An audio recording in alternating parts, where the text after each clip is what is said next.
Hello guys, ഇന്ന് നമ്മൾ ഉണ്ടാക്കാൻ പോകുന്നത് ഇളനീൻ പുഡിങ്.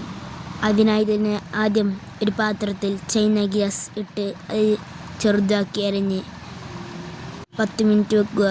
അത് കഴിഞ്ഞ് വേറൊരു പാത്രം എടുത്ത് പാലൊഴിക്കുക. രണ്ടും അടുപ്പിലോട്ട് കയറ്റി വെക്കുക. അതിലോട്ട് ഇപ്പിടുക. ചൈന ഗ്യാസ് വെന്ത് വരുമ്പോൾ കുറച്ചൊരു പാത്രത്തിലോട്ട് മാറ്റി വെക്കുക.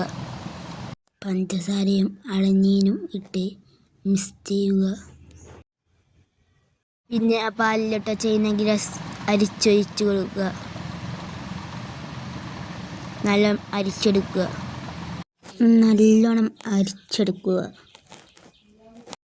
ആ ചൂടോടെ തന്നെ നമ്മൾ പുഡിങ്ങിൻ്റെ പാത്രത്തിലോട്ട് അത് ഒഴിച്ച് കൊടുക്കുക. ഞങ്ങൾ 2 പാത്രത്തിലായിട്ട് ഒഴിച്ച് കൊടുത്തിട്ടുണ്ട്. ഒരു പാകത്തിന് ആവുമ്പോൾ അതിൻ്റെ മേലോട്ട് കുറച്ച് ഇളനീൻ ചെത്തി ഇടുക. നമ്മൾ നേരത്തെ പാത്രത്തിൽ മാറ്റി വെച്ച ചൈന ഗ്രാസ് കുനുകുനെ കത്തിയേറ്റും വരയിട്ട് അതും അതിൻ്റെ മേലോട്ട് വെക്കുക. എന്നിട്ട് ഫ്രിഡ്ജിലോട്ട് വെക്കുക. അപ്പോൾ ഗൈസ്, നമ്മുടെ ഇളനീൻ പുഡിങ് റെഡിയായി കഴിഞ്ഞിരിക്കുന്നു.